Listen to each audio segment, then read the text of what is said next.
अस्सलाम वालेकुम फ्रेंड्स, जैसा कि आप जानते ही होंगे आईडीबीआई बैंक के अंदर 600 न्यू वैकेंसियाँ निकली हुई हैं अलग अलग डिपार्टमेंट में। अगर आप डिग्री कैंडिडेट इंडिया के किसी भी स्टेट से बिलोंग करते हो तो आप इन वैकेंसियों के लिए अप्लाई कर सकते हो। अगर अप्लाई करना चाहते हो उसका ऑनलाइन फॉर्म कैसे फिलअप करें, आज आपको मैं स्टेप बाय स्टेप करके ऑनलाइन फॉर्म फिलअप करके बताने वाला हूँ। अगर अप्लाई करना चाहते हो साइट का लिंक और फुल डिटेल के साथ नीचे डिस्क्रिप्शन में लिंक देने की कोशिश करूँगा। वहाँ पर क्लिक करके फुल डिटेल्स क्या क्या रिक्वायरमेंट इंपॉर्टेंट डेट्स तमाम दिया गया। उसके बाद जैसे अप्लाई वाले टैग पर क्लिक करोगे आप इस पेज पे आ जाओगे। आप इस पेज को डायरेक्ट आईडीबीआई बैंक की ऑफिशियल वेबसाइट से भी सर्च कर सकते हो। यहाँ पर फॉर्म की स्टार्ट डेट, लास्ट डेट वगैरह मेंशन की गई है। इसके अलावा अगर आप ऑलरेडी से रजिस्टर हो तो आप लॉगिन करके फॉर्म को फिलअप कर सकते हो। अगर आप फ्रेश कैंडिडेट हो तो आपने click here for new registration वाले टैग पर क्लिक कर देना है।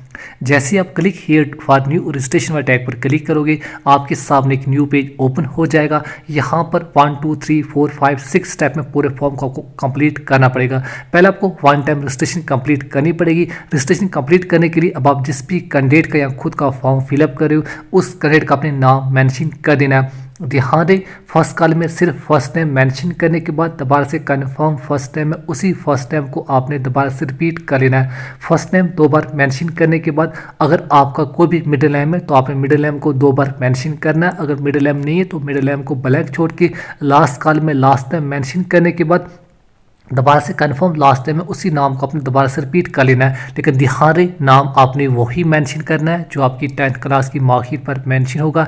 इसके अलावा जिस भी कैंडिडेट का फॉर्म फिलअप करे हो उसका अपने 10 डिजिट मोबाइल नंबर मेंशन करने के बाद कंफर्म मोबाइल नंबर में उसी मोबाइल नंबर को आपने दोबारा से रिपीट कर लेना है। इसके अलावा जिस भी कैंडिडेट का फॉर्म फिलअप करे हो उस कैंडिडेट की अपनी ईमेल आईडी मेंशन करने के बाद जो भी डोमेन नेम आपने सेलेक्ट कर लेना है। डोमेन नेम सेलेक्ट करने के बाद दोबारा से कंफर्म ईमेल आईडी में उसी ईमेल आईडी को आपने दोबारा से रिपीट कर लेना है। कैप्चा कोड फिलअप करने के बाद सेव एंड नेक्स्ट टैग पर क्लिक कर देना है। ध्यान रहे जैसे सेव एंड नेक्स्ट टैग पर क्लिक करोगे आप इन स्टेप में एडिट वगैरह नहीं कर पाओगे। आपकी वन टाइम रजिस्ट्रेशन यहाँ पर कंप्लीट हो जाएगी।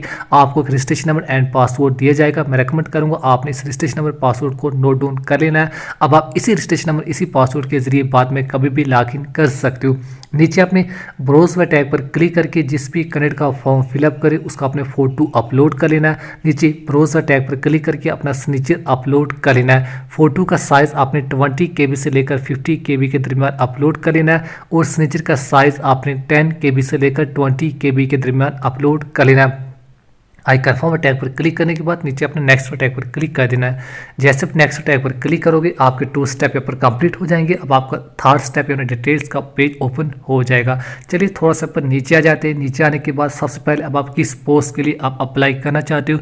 2 अलग अलग डिपार्टमेंट यहाँ पर वैकेंसियाँ निकली हुई हैं। अब आप अपनी एजुकेशन क्वालिफिकेशन के मुताबिक या फिर जिस भी पोस्ट वगैरह के लिए आप अप्लाई करना चाहते हो उस पोस्ट को आपने मैंशन कर देना। जूनियर असिस्टेंट मैनेजर की जो वैकेंसियाँ निकली हुई हैं आप अपने अकॉर्डिंग देख लीजिए। जिस भी पोस्ट के लिए आप अप्लाई करना चाहते हो वो आपने सिलेक्ट करने के बाद अगर आपके पास कोई भी कैटेगरी है तो आपने कैटेगरी को ज़रूर मेंशन कर देना है। अदरवाइज़ आप जनरल यानी UR में अप्लाई कर सकते हो। ध्यान रहे इनमें से कोई भी कैटेगरी आपके पास है तो आपने कैटेगरी को ज़रूर मेंशन कर देना है। अगर नहीं है तो ही आप जनरल यानी UR में अप्लाई कर सकते हो। इसके अलावा अगर आप फिजिकल कैंडिडेट हो तो आप यस मेंशन कीजिए, अदरवाइज आपने पर नो मेंशन कर देना है। चलिए नीचे आ जाते हैं। जिनके पीछे रेड कलर का स्टार लगा हुआ वही आप फिलअप कीजिए, बाकी आप ब्लैंक छोड़ सकते हो। चलिए थोड़ा सा पर नीचे आ जाते हैं। नीचे आने के बाद पर भी मेरे केस में नो ही आ रहा है। चलिए आप थोड़ा नीचे आने के बाद यहाँ पर भी नो ही आएगा। इसके अलावा रीजन जिस भी रीजन वगैरह से आप बिलोंग करते हो अपना रीजन आपने मेंशन कर देना है। तमाम के तमाम रीजन आपको शो हो जाएंगे। आईडी कार्ड नंबर नीचे आपको दिया गया, ID card, voter card, driving licence इनमें से आपको भी मेंशन कर सकते हो।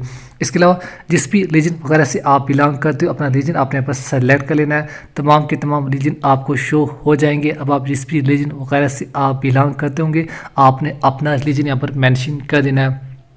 रीजन सेलेक्ट करने के बाद अगर आप पॉइंट रीजन से बिलोंग करते हो तो ही आपने यस मेंशन करना है, अदरवाइज आपने पर नो मेंशन कर देना है। इसके अलावा यहाँ पर भी एक्सर्समैन हो तो यस, अदरवाइज आपने नो मेंशन कर देना है। नीचे चलिए जिस भी डिस्ट्रिक्ट के आप डोमिसाइल हो उस डिस्ट्रिक्ट का आपने नाम मेंशन कर देना है। याद रहे, जिस भी डिस्ट्रिक्ट के आप डोमिसाइल हो उसी डिस्ट्रिक्ट का नाम आपने मेंशन कर देना है। डिस्ट्रिक्ट का नाम मेंशन करने के बाद किस स्टेट के आप डोमिसाइल हो उस स्टेट को आपने मेंशन कर देना है। तमाम की तमाम इंडिया की स्टेट यहाँ पर शो हो जाएंगी।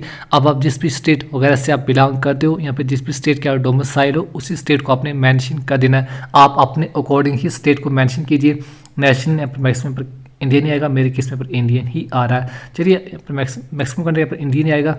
इसके अलावा यहाँ पर भी नो, इसके अलावा चलिए state duty for set of examination. अब आपने एग्जामिनेशन सेंटर पर चूज़ करें ना, किस स्टेट में आप एग्जामिनेशन सेंटर रखना चाहो आप अपने अकॉर्डिंग रख लीजिए। चलिए मैं रिकमेंड करूँगा आप अपना ही स्टेट यहाँ पर चूज़ कीजिए।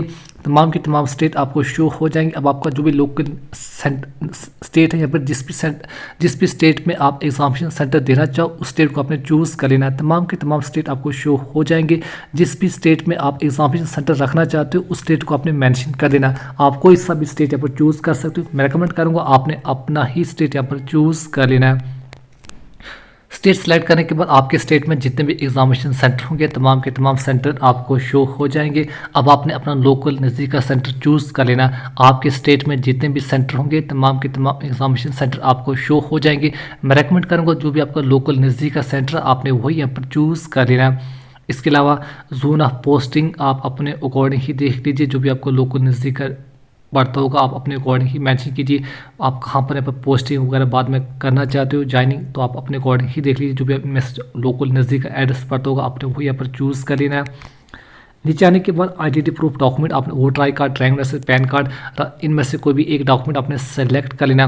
Pan card, passport, driving licence, voter I card या फिर बैंक पासबुक विद फोटोग्राफ या फिर आधार कार्ड या ई आधार कार्ड, इनमें से कोई भी एक डॉक्यूमेंट आपने सेलेक्ट कर लेना है। उस डॉक्यूमेंट का नंबर आपने मेंशन कर देना। इन केस अगर आपने आधार कार्ड सेलेक्ट किया तो आपने आधार कार्ड के 12 डिजिट मेंशन कर देना है। इसके अलावा आइडेंटिटी प्रूफ 2 भी आपको कुछ ना कुछ मेंशन कर देना है। नीचे जिस भी कैंडिडेट का फॉर्म फिलअप करे उस कैंडिडेट की अपने डेट ऑफ बर्थ को मेंशन कर देना है। Date, month and year of birth भी आपने वही मेंशन करनी है जो आपकी 10th क्लास की मार्कशीट पर मेंशन होगी। अदरवाइज आपका फॉर्म रिजेक्ट भी हो सकता है। Date, month and year of birth बिल्कुल ध्यान से मेंशन कीजिए। इसके अलावा मेल या फीमेल कैंडिडेट जो भी फॉर्म को फिल अप कर रहा या रही है अपने अकॉर्डिंग देख लीजिए।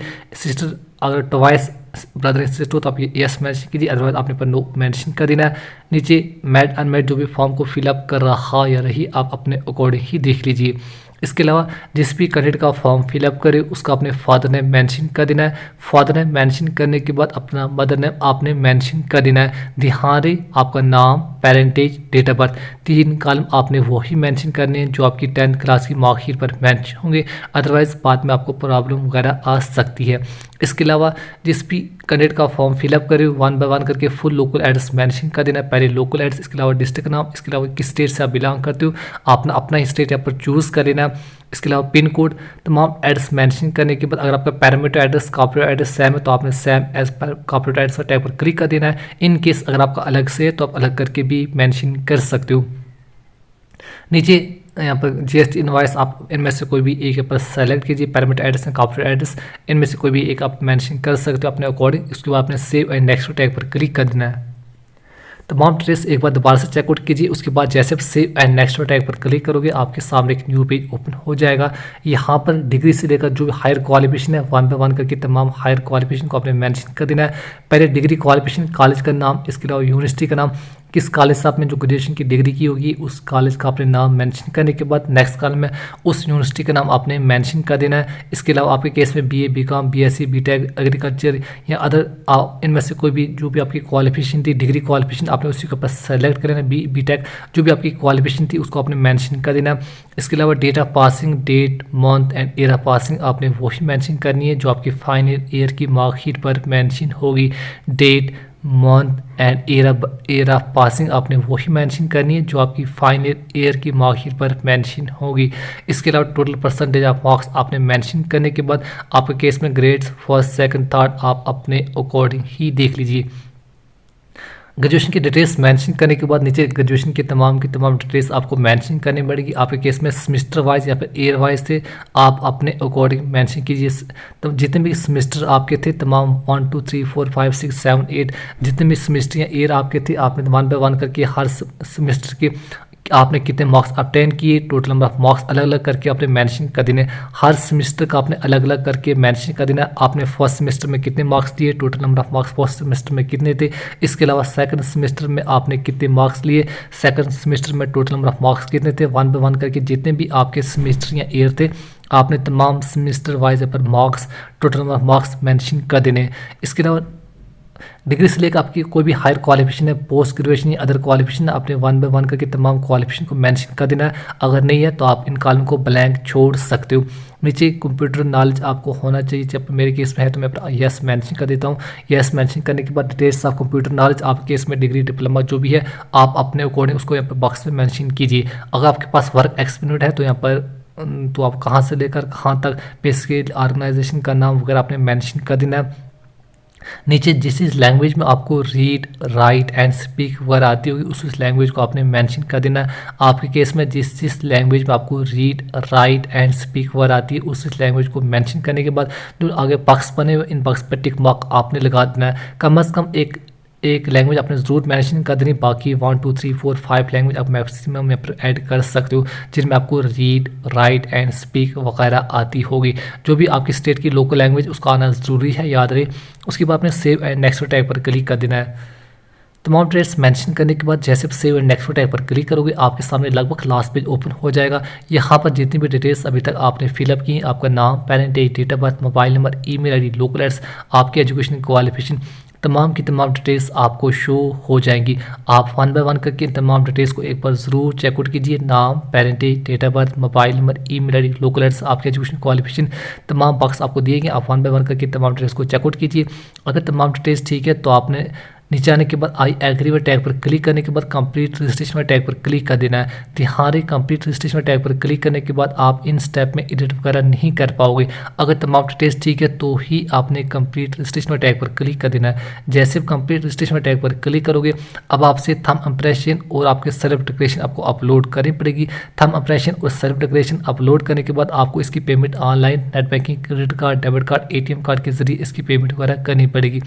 पेमेंट करने के बाद बस आपने एक बात का ध्यान रखना, इसकी हार्ड कॉपी या तो प्रिंट या फिर स्क्रीनशॉट या फिर डाउनलोड करके अपने फ़ोन वगैरह में रख लेना है।